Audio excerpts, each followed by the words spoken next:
Kala itu nenek Tiamah yang sedang menunaikan ibadah sholat duha di ruang tamu tiba-tiba didatangi Tio yang berjalan dari arah belakang sambil membawa sebuah kayu yang berukuran cukup besar. Halo rekan-rekan sejawat, gimana kabarnya hari ini? Tentu baik-baik aja ya. Kali ini AA akan membahas seorang cucu yang durhaka banget nih sama neneknya sendiri. Bahkan sang cucu ngelakuin hal yang di luar nalar manusia banget ya lur. Sebelum menuju kisahnya seperti biasa, AA mau ngasih tahu dulu kalau AA upload reguler di hari Rabu, Sabtu, Minggu jam 2 siang. Tapi nggak nutup kemungkinan juga bisa upload banyak untuk menemani waktu senggang kalian.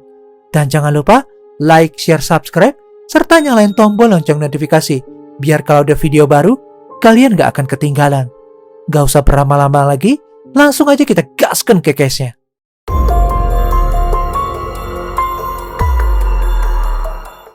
Hajah Tiamah, seorang nenek berusia 70 tahun yang tinggal di sebuah rumah sederhana dan berlokasi di Jalan Raja Panjang, Kelurahan Tebing Tinggi, Pekanbaru Riau.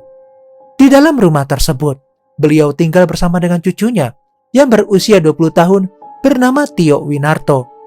Orang tua dari cucu nenek Tiamah ini sendiri sebenarnya masih ada, namun karena mereka udah gak sanggup menghadapi kenakalan anaknya dalam 1 tahun belakangan itu, Tio memutuskan untuk tinggal bersama dengan sang nenek. Menurut beberapa kerabat dekatnya, sejak kecil Tio memang dikenal sebagai seorang anak yang sangat nakal, bandel dan arogan. Ia juga merupakan seorang anak yang putus sekolah. Bahkan di usianya yang masih muda, ia udah pernah berurusan dengan pihak kepolisian karena kasus penyalahgunaan obat-obatan terlarang sampai harus direhabilitasi. Untuk kehidupan sehari-harinya nih lur, Tio ini hanyalah seorang pengangguran yang sering membuat onar di kampungnya. Sebagai seorang pengangguran, tentu aja bisa ditebak dong kalau Tio merupakan orang yang gak memiliki penghasilan. Saat tinggal di rumah neneknya, Tio seringkali memaksa sang nenek untuk memberikan uang kepadanya gara-gara sekedar membeli rokok ataupun untuk uang jajan.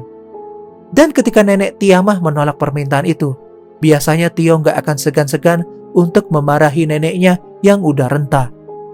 Merasa jengkel dengan kelakuan sang cucu, nenek Tiamah pun akhirnya menasehati cucunya untuk segera mencari pekerjaan. Bukannya terima dengan teguran tersebut, Tio merasa sakit hati dan malah dendam kepada sang nenek. Hingga pada puncaknya nih lur, tragedi berdarah ini pun terjadi. Semua kejadian mengerikan ini terjadi pada tanggal 5 Oktober 2017 sekitar pagi hari. Kala itu nenek Tiamah yang sedang menunaikan ibadah sholat duha di ruang tamu tiba-tiba didatangi Tio yang berjalan dari arah belakang sambil membawa sebuah kayu yang berukuran cukup besar. Tanpa berpikir panjang, dengan sekuat tenaga nih lur, Tio langsung menghantamkan kayu yang dibawanya ke arah pundak dan kepala nenek Tiamah hingga jatuh dan berlumuran darah di bagian kepalanya. Selanjutnya, sang nenek yang saat itu udah mendekati ajalnya pun langsung diseret oleh Tio menuju ke dalam kamar.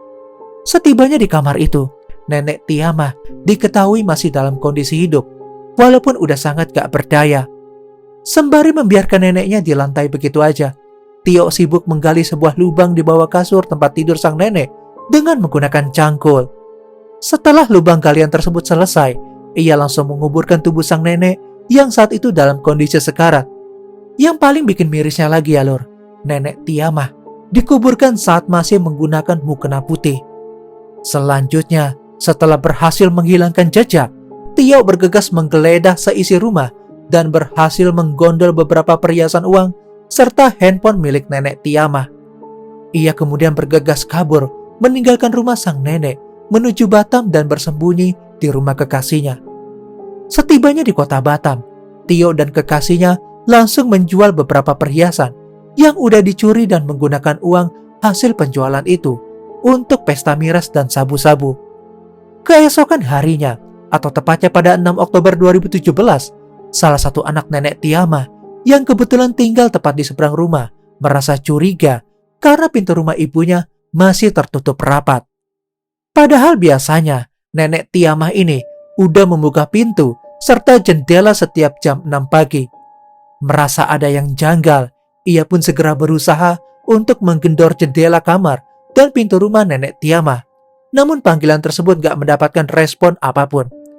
Ia merasa ada yang gak beres dan segera pulang ke rumahnya untuk mengambil kunci serep atau kunci cadangan untuk masuk ke rumah ibu kandungnya.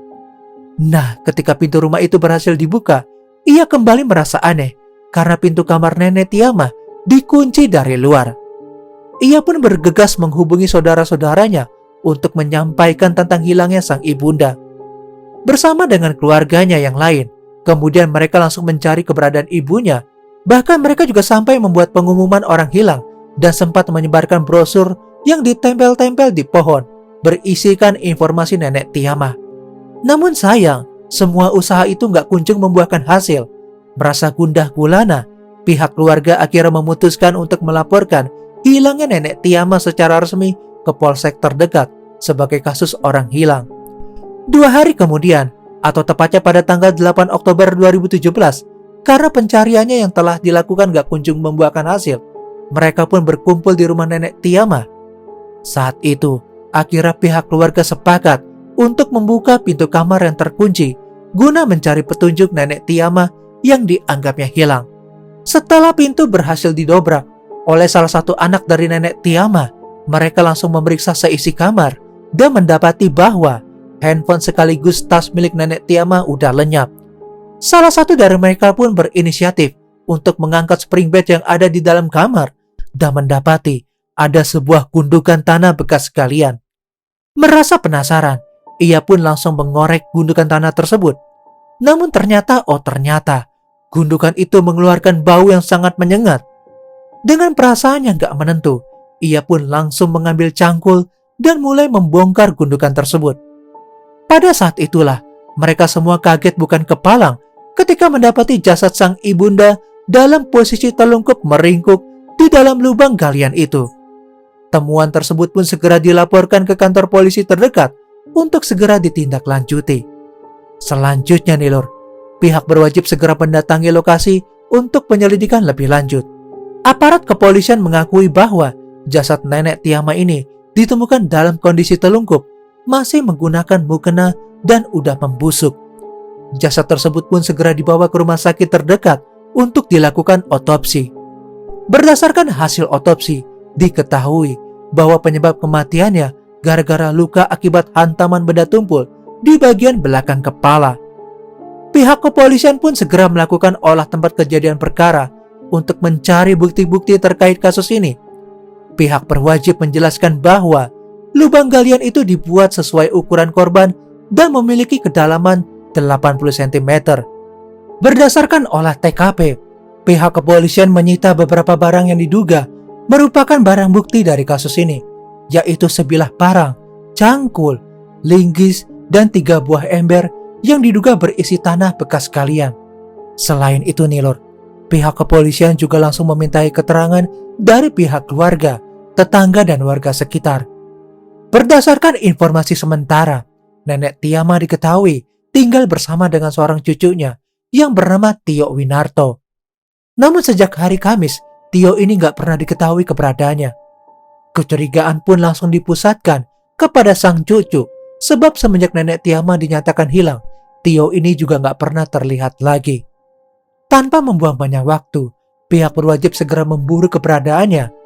Pada tanggal 13 Oktober 2017, sekitar pukul 8 pagi, atau tepatnya 5 hari setelah penemuan mayat, pihak kepolisian berhasil menangkap Tio bersama dengan kekasihnya di sebuah warung makan di Nagoya City Center Batam. Mereka berdua pun langsung digiring ke kantor polisi untuk penyelidikan lebih lanjut. Di dalam interogasinya, Tio mengaku udah melakukan pembunuhan terhadap nenek Tiama. Ia menjelaskan bahwa dirinya tega melakukan hal tersebut kepada sang nenek yang sangat menyayanginya karena dendam setelah disuruh untuk mencari pekerjaan. Sedangkan sang kekasih yang bernama Vicky Tiara berusia 23 tahun mengaku bersalah karena telah ikut serta dalam membantu penyembunyian Tio selama dalam masa pelarian. Atas perbuatannya, pihak kepolisian pun secara resmi menjadikan Tio sebagai tersangka dalam kasus pembunuhan nenek Tiama, sedangkan Vicky Tiara dijadikan tersangka karena membantu persembunyian pelaku kriminal. Atas perbuatannya, Tio dijerat dengan pasal 340 Kitab Undang-Undang Hukum Pidana tentang pembunuhan berencana, junto pasal 338 KUHP tentang pembunuhan, junto pasal 365 KUHP tentang pencurian dengan kekerasan. Sedangkan Vicky Tiara sendiri dijerat dengan pasal 221 ayat 1 KUHP tentang tindak pidana menyembunyikan pelaku kejahatan. Sidang perdana untuk kasus ini digelar di Pengadilan Negeri Pekanbaru. Pada tanggal 13 Maret 2018, Majelis Hakim Pengadilan Negeri Pekanbaru menjatuhkan vonis hukuman penjara selama 1 tahun kepada Vicky Tiara karena telah bersalah secara sah dan meyakinkan telah membantu pelarian terdakwa Tio Winarto. Sedangkan untuk terdakwa Tio Winarto dijatuhi vonis hukuman penjara selama 17 tahun. Diketahui, vonis tersebut jauh lebih ringan dibanding tuntutan jaksa yang menuntut vonis hukuman penjara selama seumur hidup. Sekedar informasi tambahan nih lur, setelah sidang putusan tersebut, Tio Winarto ini sama sekali gak menampakkan raut wajah penyesalan. Bahkan ia masih tersenyum lebar dan menerima putusan tersebut dengan raut wajah yang bahagia. Kesimpulan dari kasus ini bisa dijadikan pelajaran untuk selalu berbuat baik terhadap orang tua, gimana pun masalahnya. Karena tanpa mereka, kita nggak akan bisa hidup dan mendapatkan pelajaran yang berharga selama tinggal di dunia ini. Meskipun begitu, seharusnya Tio harus bisa lebih bersabar lagi dalam menghadapi neneknya. Karena kan beliau udah makan banyak asam garam kehidupan. Jadinya, nenek Tia mah tahu betul mana yang baik, mana juga yang enggak. Tapi harapannya semoga dengan adanya kasus ini, kalian jangan seperti Tio ya lur, buat yang punya nenek. Dan kalau menurut kalian, apakah hukuman untuk Tio ini udah pantas atau belum? Coba komentar di bawah ya. Oh ya, buat kalian yang mau request kasus, bisa langsung aja DM di Instagram, atau langsung komentar aja di bawah kolom komentar ya. I'm Jorna AA, and still next time, stay safe ya lur.